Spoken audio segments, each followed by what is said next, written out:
Chili cooking time. I've often heard that the key to a great chili is letting the ingredients soak and/or simmer for a really long time. However, all the recipes that I'm finding suggest about a 30-minute simmer once the chili is brought to a boil. Can I get a better flavor if I let it simmer longer? Can I stick it in the crock pot all day? How do I adjust the recipe? For example, simmering it all day will probably take more water. Should I add extra water initially, or intermittently throughout the day? Or should I just forget about it and follow the recipe? You'll find approximately as many recipes for chili as you will chili cooks.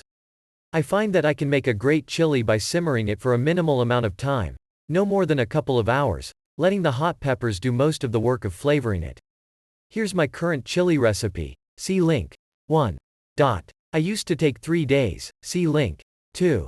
To make chili. Soaking and simmering for a long time just isn't the taste I'm going for. You may find you prefer a chili with a longer cook time. Many people seem to experiment and find what works for you. Chili needs a good amount of liquid both to keep heat circulating freely and to keep it from sticking to the bottom of the pot. Sticking is less of a problem in a crock pot than on a stove, but you still need to scrape the bottom of a crock pot periodically. Water will evaporate as chili cooks.